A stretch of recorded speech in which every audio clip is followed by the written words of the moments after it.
Hi everyone! Today I will be sharing with you my experience with this motherboard coming from ASRock, known as the Z790 PG Sonic. And this board has been around for a couple of months. It's pretty new, and I deliberately took the time to fiddle with this board and discover some of the amazing stuff which I'm going to share with you. Now, before I begin, I'd like to thank Tech Dynamic and ASRock to have provided this board for me to share with all my viewers. Let's begin. Just to show you the box itself, at the front, as you can see, you're ushered with the Sonic character, and at the back, these are all the board itself, the back, the front, and all the description. I'll place this one side, and you'll be ushered with this cardboard here. And what's inside this box? The motherboard itself, which I'm going to show you later in details. Comes with a simple instruction manual, the case badge for your case, 5 M.2 screws, which you can see over here. You have a total of 5. Velcro zip straps for you to do your cable management, and 2 SATA cables, which is a right angle and the other is a straight.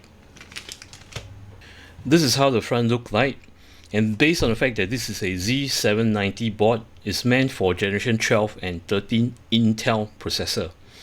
As you can see on the armor shield, right, the VRM at the side, the back, and the 2 M.2 armor shield, inclusive of the Z790 chipset armor shield, these are all aluminum with a touch of imprints like Sonic, the wording, and the blue linings over here, and the character over on the chipset armor shield and the M.2s.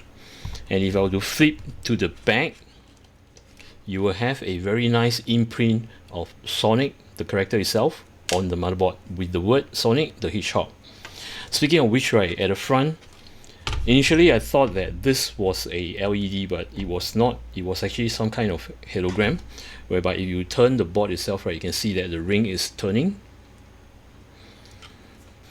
As mentioned, this motherboard is meant for generation 12 and 13 Intel processor, whereby you plug the processor in this socket, which is the 1700 LGA socket. This is how it looks like. Now, when you're placing the processor, please be careful not to drop the processor and to hit the pin. If you to dent the pin over here, right, you might not be able to use the motherboard. So at all times, if you're not plugging in your processor, please leave this closed. Next will be the 4 DIMM slot over here. These are meant for your DDR5. Take note, do not place any DDR4 RAMs over here, it will not work. And you can either populate with a single channel or dual channel. And having the XMP profile max at 6800 MHz. Next, I will talk about the PCI-E lanes, which is 1, 2, 3, all this socket. The most top section here, this is a PCI-E Gen 5 times 16, or backward compatible, which is Gen 4 times 16. At this center slot over here, this is Gen 4 times 16. And the last slot, which is Gen 3 times 1. Next will be the M.2s itself. You are able to populate 4 M.2s starting from the top. This is being controlled by the processor itself, then followed by the second slot over here, and there are 2 more over here. Take note that the armor shield for the M.2s, right, to dissipate your M.2 heat, there are only 3 shielding, 1, 2, and 3. Let me just take this out. And all this shield, right, comes with a thermal pad, so that you have to remove this tab, the tape, before you apply the M.2. Then you screw it down. Same goes to the bottom where you have 2. So again, as to emphasize, you only have this heatsink on the top section and the bottom 2 section. Else for the center, right, if you want to populate a M.2 and it's running on Gen 4, right, make sure you have a heatsink for the M.2. Now, speaking of which, something very unique. Though I mentioned that you are able to populate 4 M.2s, right, the top slot here, which is meant for generation 5 or 4. Now, if you take note, there are 2 slots over here. If you have a generation 5 M.2, you slot it over here, which is like this. Now, if place it wrongly. Now, if you're placing a generation 4 or 3, make sure you reverse, which is plugging to the back. Do not plug a Gen 4 or Gen 3 on a Gen 5 slot. Okay, this is Gen 5, this is Gen 4 and 3. And at the bottom right, as usual, all these are Gen 4 or backward compatible Gen 3.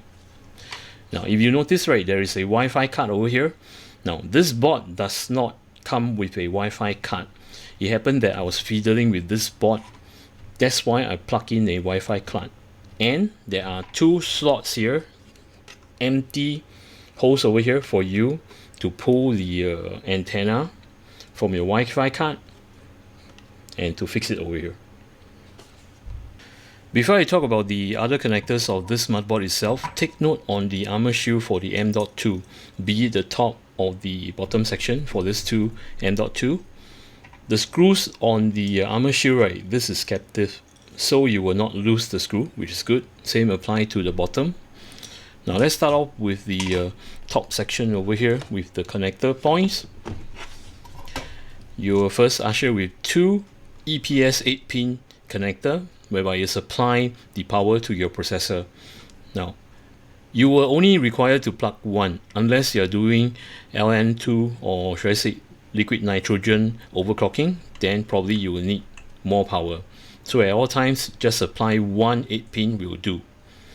Next, over here, you'll be ushered with 2 4-pin PWM fan connectors. One is for your CPU, the other one which is meant for your water pump or your radiator fans, followed by 2 connection point over here. These are meant for your ARGB strips or ARGB effects on your fans, which is a 3-pin 5-volt connector, followed by a 4-pin PWM fan, another slot over here, a 24-pin connector. This is a Type-C 3.2 front I/O connector, followed by another fan connector which is 4-pin PWM, and this is a 3.2 front I/O USB connector. Total of 6 SATA port. And at this section over here, these are the front I/O where you connect the power switch, the reset switch, and the LED indicators. Now this section here, whereby if you have a speaker that does the beep, you can plug over here too. Additional 2 more SATA port, clear CMOS button, a 4-pin PWM fan connector again, 2 USB 2.0 header, another addressable ARGB connector, which is 5-volt 3-pin, and a 4-pin RGB connector. This is running on 12-volt. This is the Thunderbolt connector. If you wish to add on a Thunderbolt card, you can plug it to here. Another 4-pin PWM fan connector. This is a sensor detector kind of device whereby we don't use this. The audio header for your front I/O where you have your microphone and headset jet. And at the top over here, right, this is another 4-pin PWM fan connector. At the top of the rear I/O, where I mentioned that this area over here, this is whole piece aluminium, whereby you will cool your VRMs. And at the back, right, this section over here, this is made of plastic, where you have the wording and the ring that rotates. Rest assured, this plastic will not degrade the performance as in like cooling the VRMs, because this whole block here, right, is very chunky. And speaking about the connection itself, if you're using a processor that has a integrated graphic card, you can make use of these 2 ports. The first port is a DisplayPort version 1.4. The second, which is the HDMI version 2.1. And both this port can run 4K 60Hz or 5K 120Hz. Now you'll be given total of 8 Type A USB port. See, 6 over here, 2 over here. The ones in black, these are 2.0 USB port, followed by 3.0, which you have total of 6. Now, This is generation 1, whereby it runs at a max transfer speed of 5 gigabits per second. This is generation 2 of which is running on 10 gigabits per second, and this are gen 1 again, which is running on 5 gigabits per second. Followed by this, you're given with a type C connector, USB connector, whereby it runs at 5 gigabits per second. Now, if you were to plug the type C at the front I/O, right, this runs on 20 gig per second. Moving on to the top, this is a killer NIC RJ45 connector, whereby you connect your LAN cables over here, and it's running on 2.5 gigahertz. And these are all your audio ports, whereby you connect to your microphone. This is for your speaker, and this is for your subwoofer. Now, take note that, as I mentioned, the Wi-Fi card, right, and the antenna, the Go connectors over here, right, they are not provided. So when you have this board, right, this is with 2 holes. It doesn't come with a card. So you need to purchase a card in order to populate Wi-Fi. Come to the section where I will show you the thickness of the rear I/O and the RAM thickness. Now, for the rear I/O itself, right, from the motherboard itself, which is here to here, the height is at 42mm thick. And as for the side VRM itself, right, it's 35mm thick. So when you have these measurements, right, take note when you place in the case itself, whereby you place the ARO, so you know the clearance. This is something which I appreciate in most ASRock board. In fact, the layout of all the fans and the ARGB connectors, right, they are well laid out properly. Now, looking on the left, I'll start off with the fan connectors, where you have all this that I've highlighted in yellow and in red. And the difference is only the amperage. Now, all the fan headers, as you can see here, right, there are a total of 1, 2, 3, 4, 5, and 6. All these fan headers are capable of producing 2 ampere, meaning to say having a load of 2 ampere. So let's say you have 3 fans that have 1.65 ampere, you can make use of all this header, not a problem. Now, the only thing that you need to take note is one of the header over here, which is 1 ampere. This is the CPU fan. Let me just magnify it. Now, take a look. This is near the RAM slot, where I indicate this is 1 ampere. Above is 2 ampere. So on the main board itself, right, where it's near the RAMs at the bottom, this is 1 ampere. We stated CPU fan 1. Else at the top, right, is 2 ampere because it's with a /WP. So on the board itself, right now you can't see it, but on the board itself, right, whereby all the 4-pin PWM fan headers, right, where it has /WP, it's all 2 ampere. And as I've checked, right, okay, let me just as I've checked all the fan headers, okay, probably you can see here, WP, this is without WP, but it's still with 2 ampere.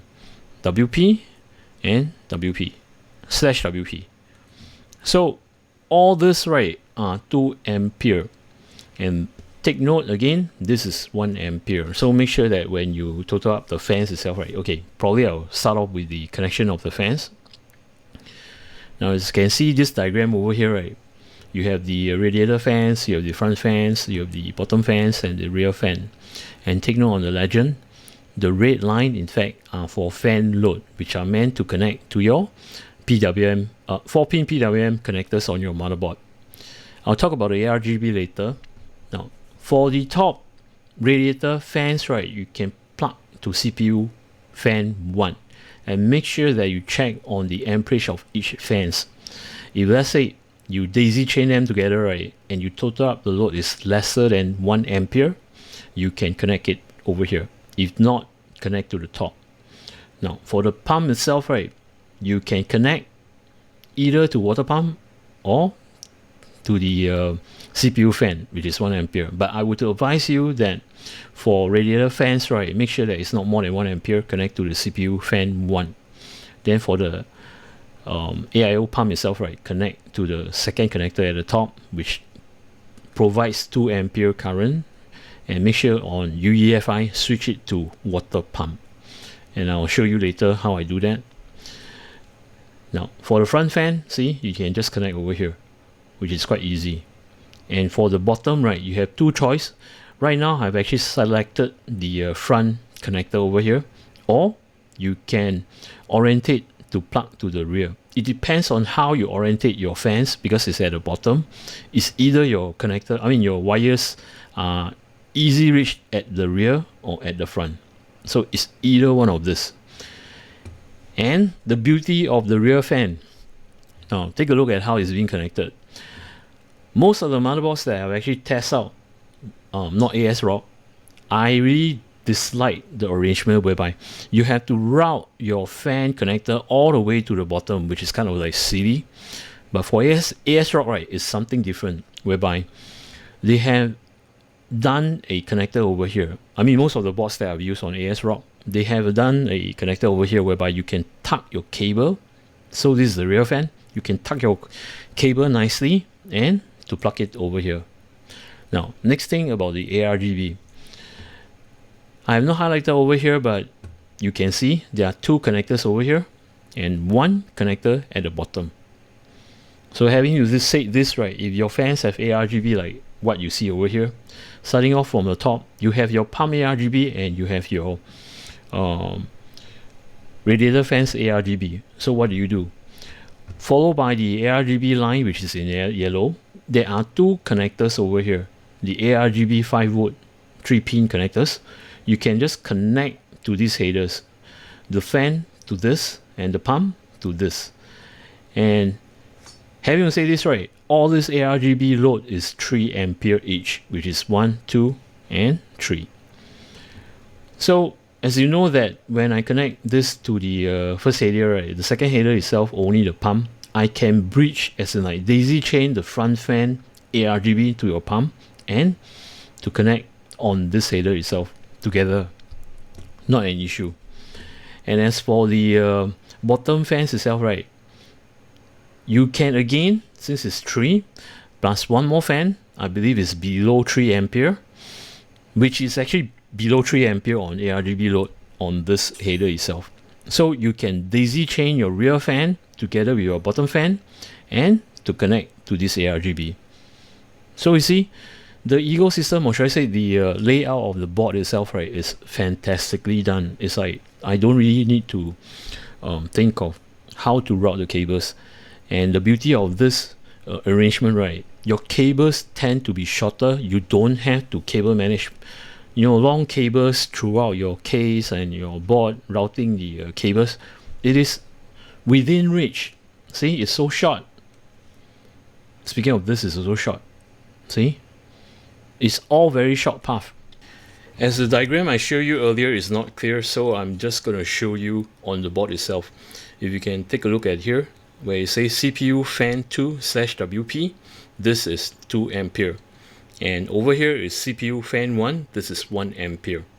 And for most of the headers itself, right, as you can see, is /WP, this is 2 ampere. /WP, 2 ampere. And the bottom over here, right, though it didn't say /WP, but I've measured it with a multimeter and it does having a load of 2 ampere.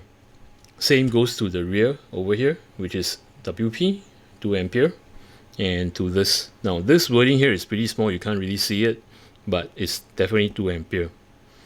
Now this is going to be a very interesting part whereby I'll show you how to undervolt a 13700K, and it's worthwhile watching as I manage, or should I say successfully tone down the temperature by a lot.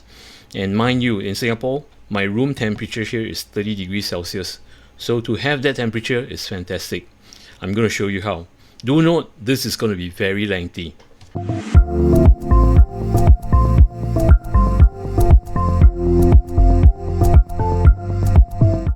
System is up and running and I load the UEFI or BIOS mode. This is what you're going to see. The whole interface is in blue and it's in the easy mode. Now let's go through with all this over here.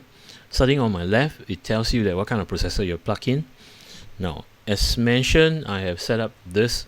So the processor itself, I'm using a 13700K with a base clock of 3.4 gigahertz, and the total memory, as you can see over here, I fill up A2 and B2 slot, which each is 16 gig, total up 32 gig kit. And over at this section of the interface itself, right, you can set the XMP profile, which I've already done. Let me just show you. This is disabled, whereby it will run a base clock speed of 4800. If I were to enable it, it's going to run at 6000 with these settings over here. Now, besides this, right, looking at the center portion over here, it tells you the motherboard temperature and the CPU voltage, known as the VID voltage, where it draws this voltage to provide to the processor to run at that speed. Now, this is not going to be consistent, as in like it will fluctuate as your processor draw more and to pump at a higher clock speed. On my extreme right over here, where I see the time and date, if you click on this box, you can set, you can set your date and time and to apply. Next will be over here. This is where you populate, as in like to plug in all your M.2 SSD, your SSD hard disk, or your HDD hard disk. It will show you what you have plugged in. And with this say, right, as you can plug in various, you can install dual OS or maybe triple OS. So when you do that, right, for example, let's say you have one M.2 as Windows 10, another M.2 as Windows 11, another M.2 as Linux, you can set the priority to boot. See over this section over here. See, assuming you have two more over here. First one is Windows 11, next is Windows 10, and next is Linux. You can choose the boot priority. So this is where you set it. So when you start up the machine itself, right, you will boot to whatever you have set over here, which is the boot priority. So a neat feature. Now, at the center over here where it says power setting, load Intel based power limit. What does this mean? If you to enable this, right, let me just click over here. At all times, right, your system will be performing at a base speed of 3.4 and it will not do a random boost. Whereby if you to disable this, it allows your processor to push further to maybe 5.1, 5.2 and more. So this is the function of it. And I don't think anybody would enable this unless you want to save power. So I'll have this disabled. At the lower section over here whereby it says fan status, right, based on the fact that I'm using a 280 liquid freezer 2 AIO, there's only one plug to control the pump and the fan. So I only have one fan indication here. This is the RPM of the fans that's running.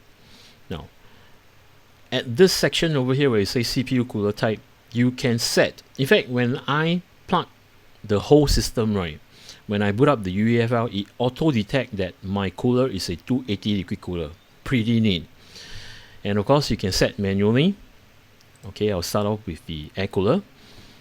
If you have provided an air cooler in your system, it will just set as air cooler. Or you have done a 120 or 140 mm liquid cooler, you can set this.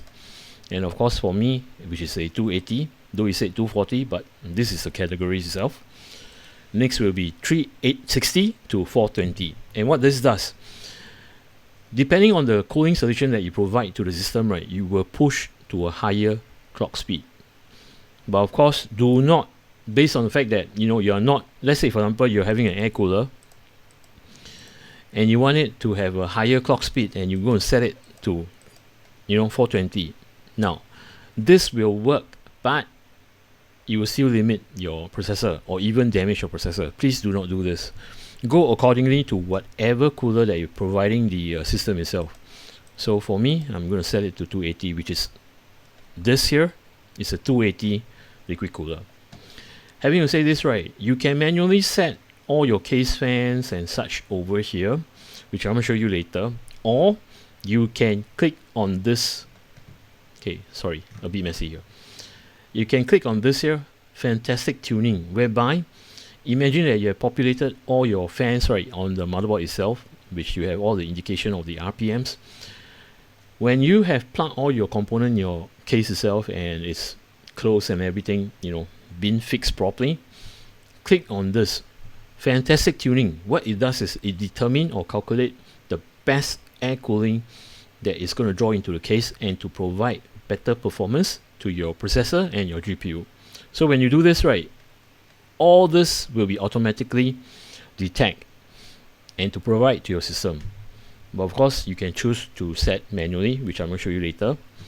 Now, having to say this, right, the instant flash over here, whereby this is for you to flash your BIOS. Oops, sorry. So when you plug in a thumb drive itself, right, and download the latest BIOS, you can do the flashing this way. And when you're flashing the BIOS, kindly do not turn off your PC. Wait till it's completed. When you say restart, successfully done, and to restart, then you can turn off your PC. Now, having to say this, right, at the top over here, you can see the exclamation mark and such. Now, this is for the information whereby it shows you all the short keys that you can toggle. See the legend on your keyboard, what it does and what it does. Now, besides this, right, for example, right now I have actually, let's say for example, I've done all my settings over here, and you wouldn't want to undo all the settings manually. You want to bring it default by clicking this, right? Okay, this icon over here. See, it changes all by default. Next will be save. This is to save all your settings that you've done in your UEFI and to exit. And for this is to discard the changes of what you've done. Now, coming to this Polychrome RGB, one thing I like about this board is whereby you don't have to install the ARGB application in Windows 10. For basic function, you just want to turn off the ARGB on your motherboard itself, not your RAMs, okay? Your RAMs, you will need to install the Polychrome application in Windows. But I'm just talking about the board itself. For example, the ARGB over here, you wouldn't want it to light up. You can just click here to turn it off. Okay? So it's a pretty neat feature. I like to use this, in fact.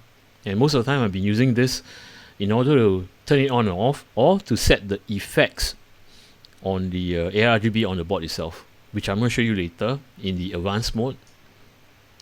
Now, next will be the languages. You can select different languages as you want. If I will click here, see. And for advanced mode, right, this is getting more interesting, whereby you go in depth, where you can play all the timings of your CPU and such. So let me just bring you there. You can either click here or press F6. Now, this is the main to show you all the overall stats of your system, what you have plugged in. Come to OC overclocking itself, right? Now, compensation, this is whereby you can set the level of the load line calibration. I'm not going to go in depth what this does. Just leave it auto. And as mentioned to you, the CPU cooler type, see, there are various. Whatever you have provided to your system, right, you can set it based on what the true stats are, as in like air cooling, 120 liquid cooler, or 140 or 280 and such.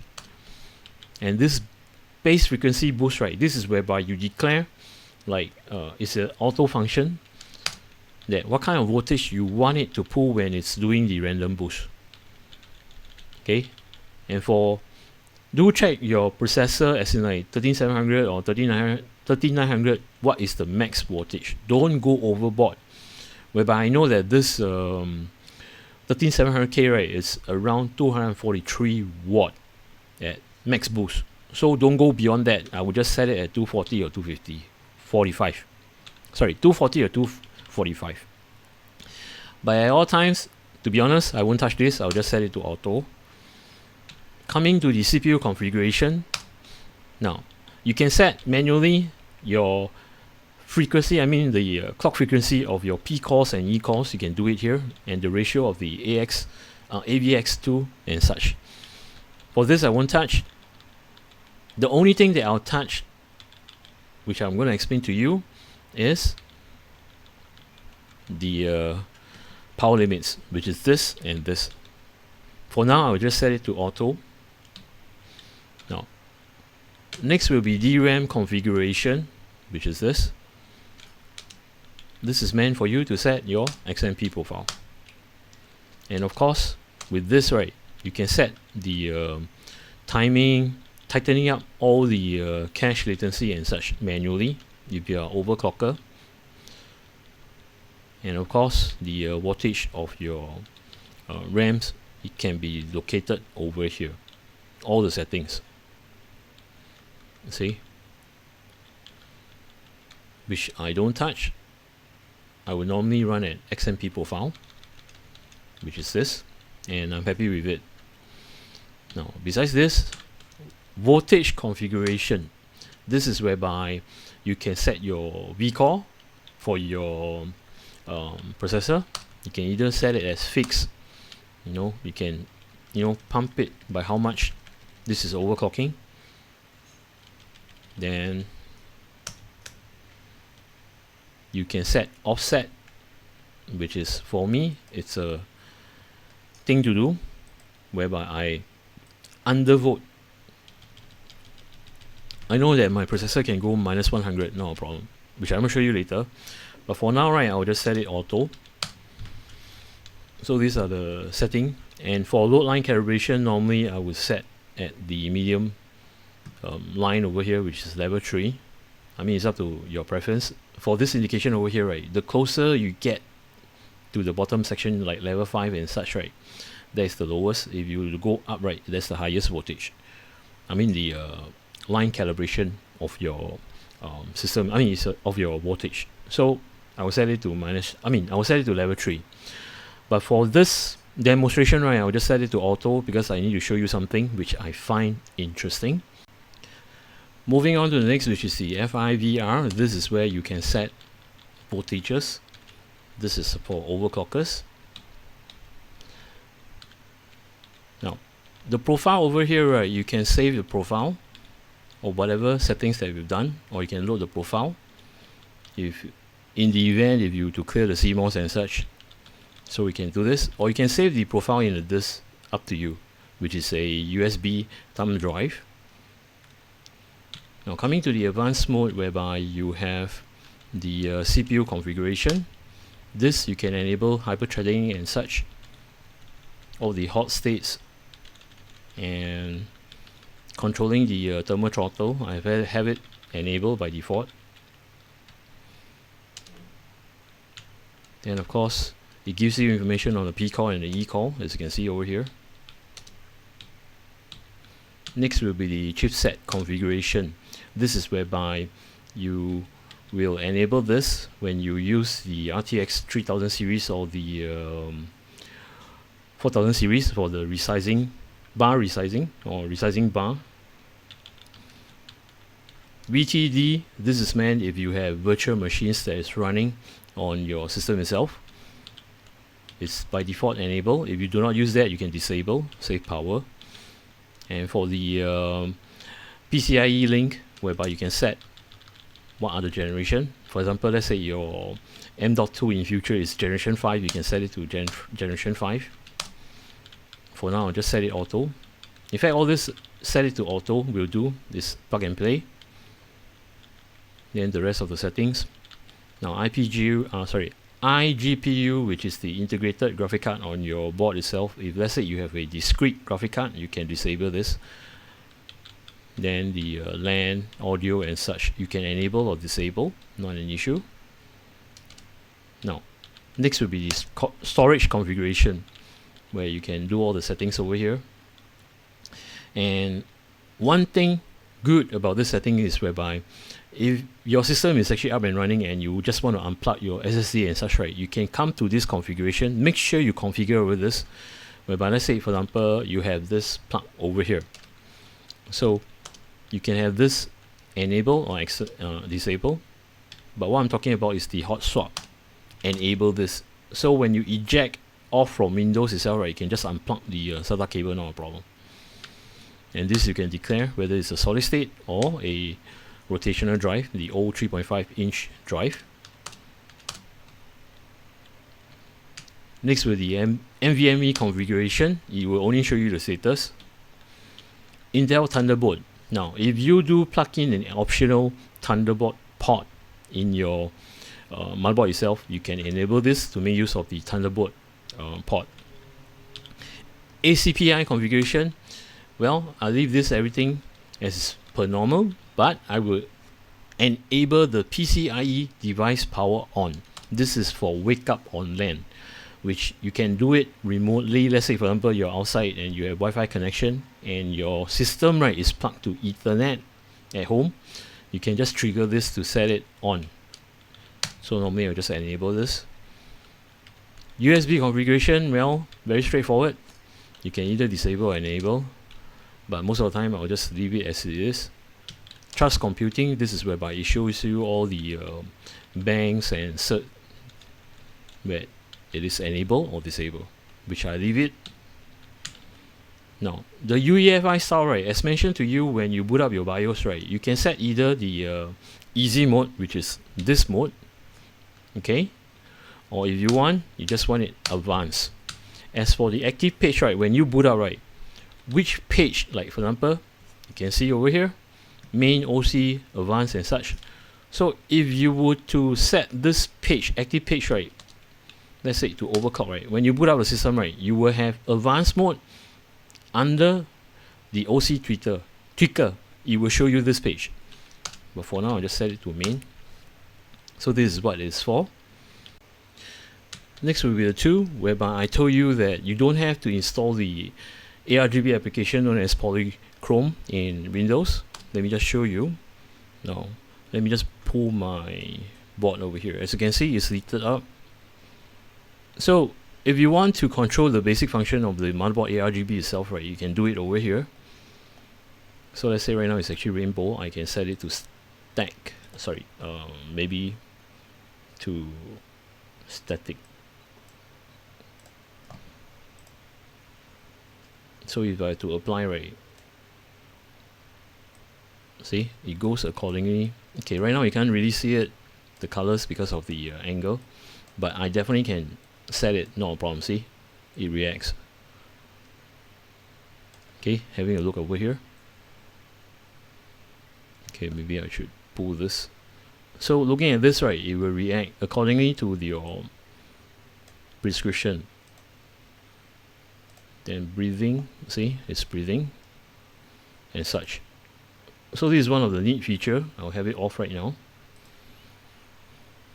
Now, besides the onboard ARGB itself, right, these are all the other functions whereby you can do a secure erase on your M.2. I wouldn't advise you to use this on your SSD or M.2 in the UEFI. Make use of the application that is for your SSD. For example, Samsung, there is a Samsung toolkit to do the secure erase, or maybe you know, other brands like Gigabyte and so, Team Group, etc.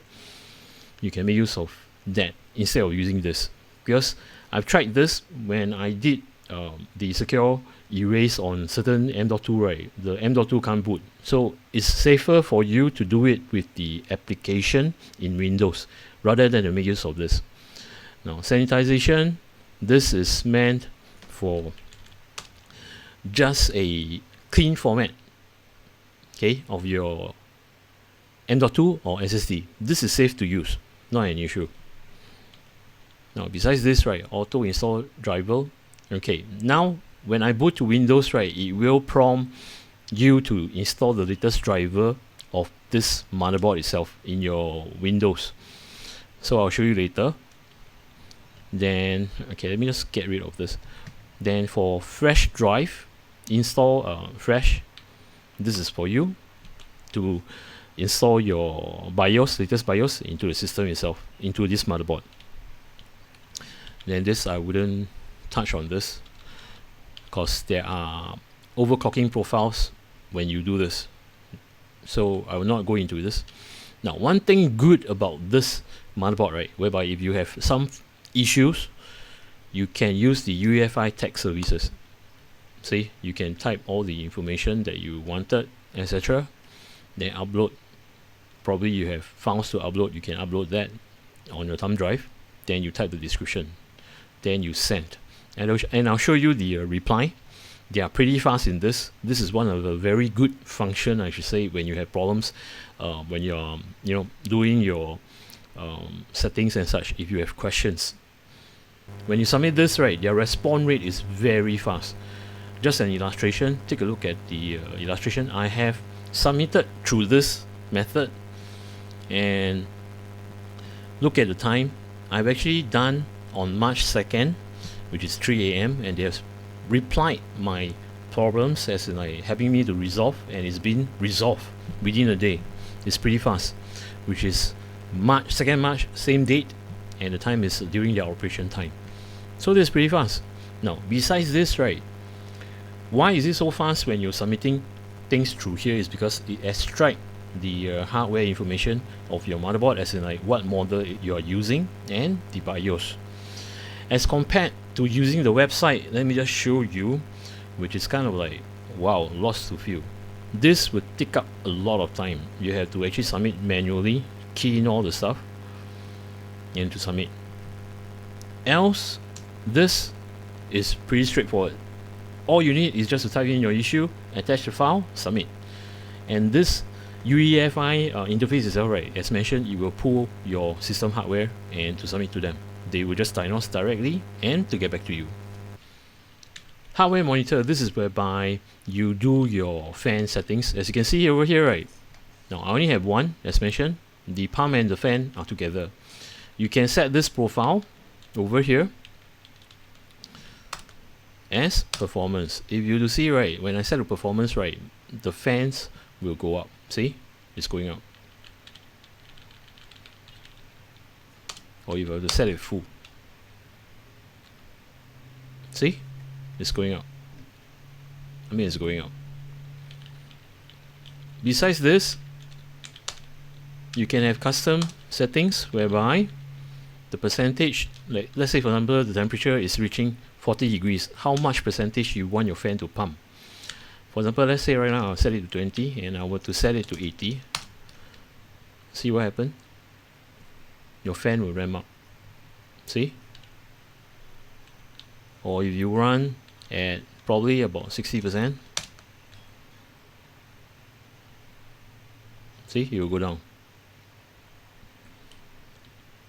So this is something which I like, but some of you will prefer the graph method where you point at certain temperature, right, and to pull it out. This does not have that. So it's either like or hate situation. For me, I like it very much.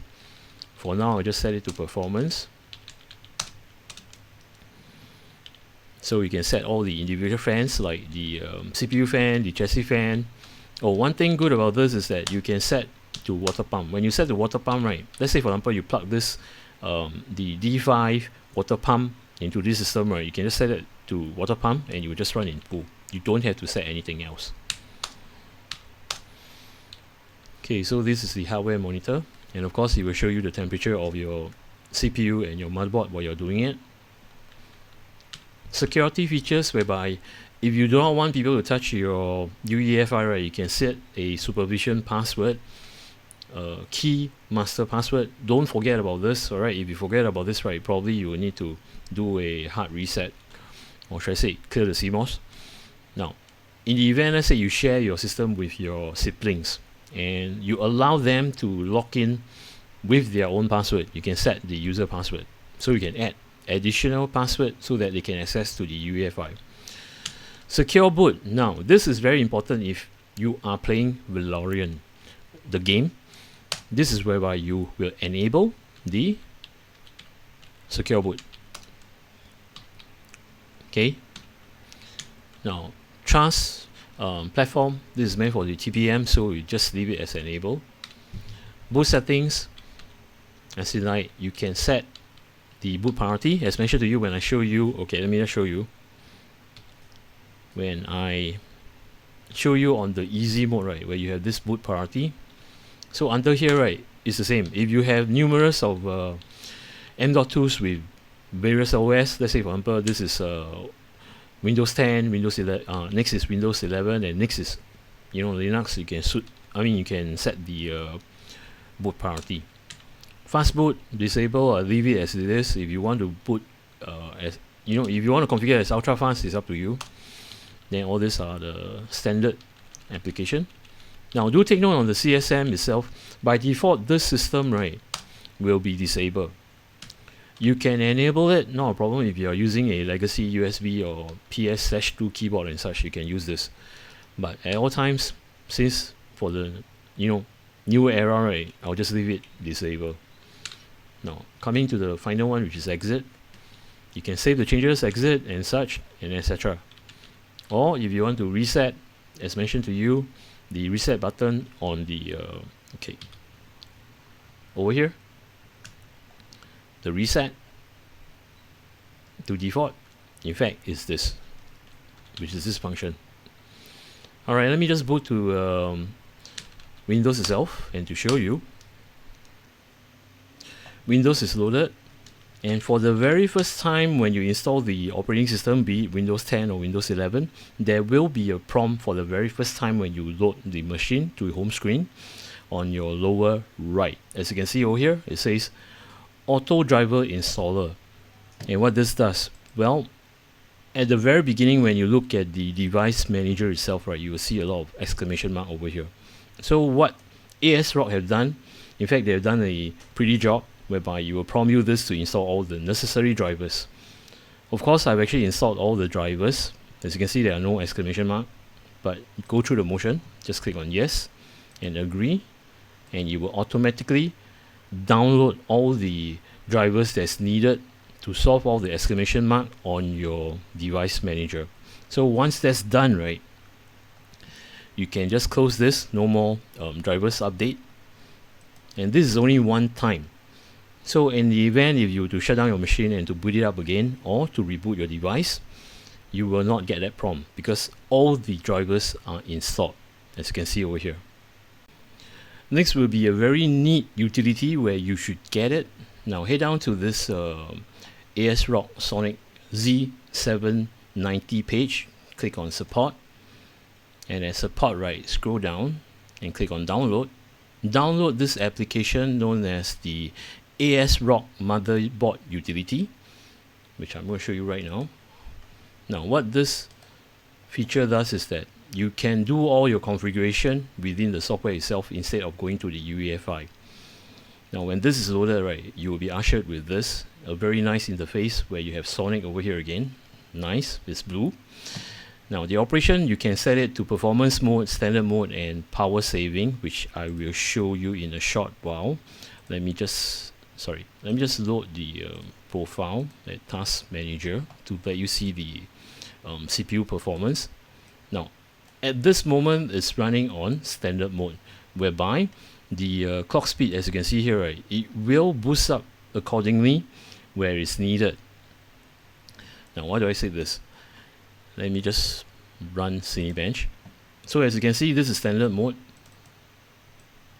So when I run the Cinebench, let's say 30 minutes, I were to run it, you can see that the clock speed, right, is pushing up. So as and when, right, it need the speed or the boost, it will just boost. Else, if I were to stop it, see, it will just slow down.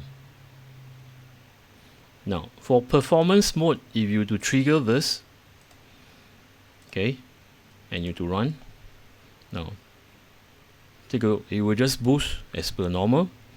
And even if you to stop running any Cinebench or any load, it will stay at that speed. See, it doesn't goes down, it will always hover at your max speed, which is performance mode. And for power saving mode, right, consistently it will run at 3 GHz. So if I were to apply this and to run,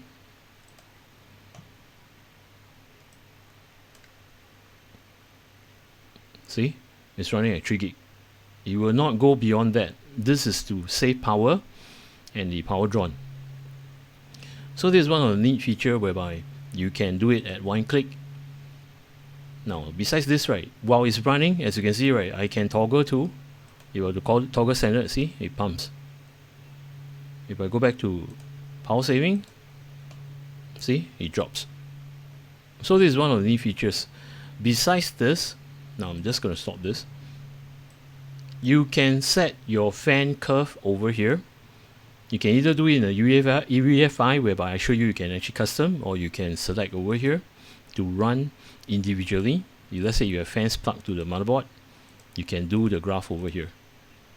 Not an issue. As in, like, at certain percentage, certain degrees, right, you can set the percentage of the fan that's running accordingly to whatever fans that you plug on your motherboard.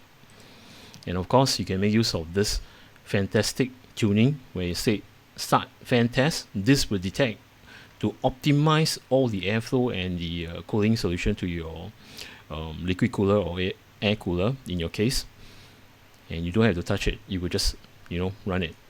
Then once you have done that, right, once you have done all the settings and to scan automatically, okay, it's either you do it manually or you do it automatically.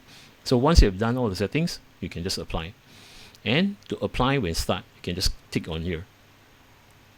Now, something which I want to show you to even further enhance the experience on your processor itself. Now, as you can see, right, if I were to toggle, let's say standard mode, okay, if I were to run, as mentioned to you, the speed is 4.9 something. And if you to look under this, right, now looking at the power package over here, you can see it's running at 216 watt, pulling that much. All right, and the temperature is 82. This CPU package, in fact, is the CPU temperature. It's running at this temperature. Now, having said this, right, I can improve it further with lower power drawn. Let me just show you. I'm just going to stop here and to reboot. Back to the UEFI interface. Now, under OC Tweaker, I have actually touched the CPU configuration, whereby I limit the power drawn, which is 185. Earlier on, you see is 216 and above, so I will limit this to this. Now I'm just going to reboot, and later on I'll show you what's the improvement based on the clock frequency and the power drawn. Now back to Windows, I will just pull this, the Cinebench, and I'll run this just to show you a better picture.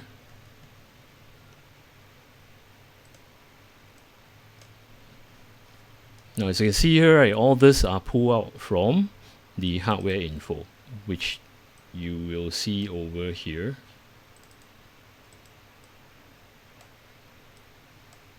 This is the one. I've extracted all this to here so that you can see.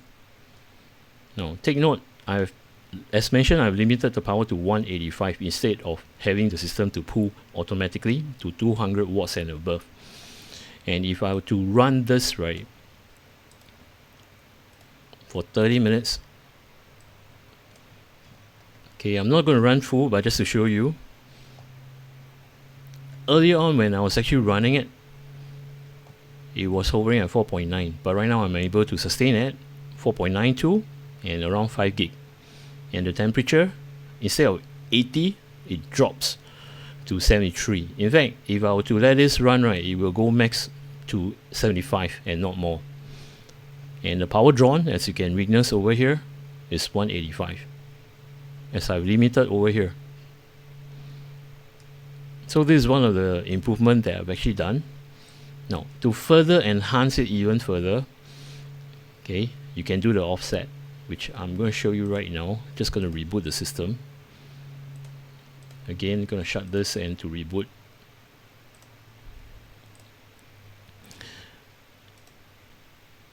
Now, as earlier on you have seen, I've drawn down the, limiting the power voltage. And right now, I am going to do offset, which is meant for the vcore, which I'll set over here. The voltage configuration. So I'll set this to offset. And of course, I'm actually undervolting. I'm not overclocking, which I find no purpose of overclocking. The system is pretty fast. And load line calibration 3. So once I've done this, right, when I save and to boot to Windows, you will see a slight improvement too. So the second run, when I do the power limit to 185, right, the temperature max, if I were to let it run 30 minutes or more, right, it will just hover at 76 degrees Celsius and at a frequency of 4.9 gigahertz to 5 gigahertz. So right now I've actually increased, or should I say did another tweak, which is to do the offset of the vcore, as in like pulling the vcore voltages as needed. So again, I'm going to, oh, I click on the wrong button. Okay, Cinebench, and to pull valley, run this.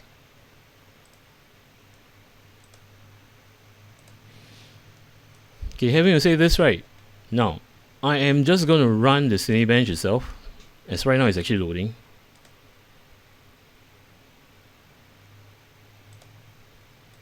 "30 minutes. Now having to run this, right, take a look at the temperature. Look at it. I'm not even hitting 70 degrees Celsius, but of course when you run the full run of 30 minutes, right, probably the max I would say that I witness is 73 degrees Celsius, and it's still drawing the power limit at 185. Okay, and I have the consistent of 5 gig, not an issue. So this is some of the method that I've actually done, and you can try it yourself if you're using a 13700K or a 13900K. Now for 13900K, right, it's rather tricky, so you need to adjust it yourself. But these are safe settings whereby you undervolt and not overclock. I will not do overclock, and to show you. In fact, I don't like overclocking. So these are some of the steps that you can do. Next will be the ARGB utility, where you can install in Windows to control your motherboard, RAMs, and the ARGB on your motherboard. Now go to this page again, go to support, and as usual scroll down, click on download, and look for Polychrome, which is over, let's see, over here, ASRock Polychrome RGB. Install it, and when you install, right, and when you load, you will have this. Let me just pull my motherboard. Now as you can see over here, right, my motherboard, oops,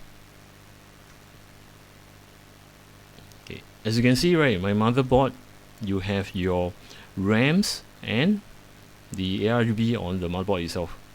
So these are all lighted up, and on this Polychrome itself, right, if you do not want the ARGB to be lighted up, you can just off it, not a problem. You will shut down the motherboard. And if you want to off the RAMs itself, you can just toggle over here, and you will just off.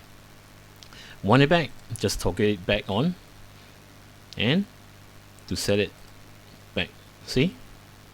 And of course you can play with the colors. This is only meant for your, okay, if you're toggling over here, right, it's only meant for your motherboard. So you see, it turns blue, it turns red. Now, in order to control your RAMs over here, you will need to click on component. Then from there, right, you can set, see, turn on and off. You can set all the various settings that you wanted to set, like breathing. See, your RAMs are breathing. So this is how it works. And of course, if you have any other components that is related to ASRock, right, for example, their mouse, their keyboard, their graphic card, you can make use of this too. I hope you have enjoyed what I've shared with you. Though it's lengthy, hopefully it's beneficial for those of you who wanted to purchase this motherboard.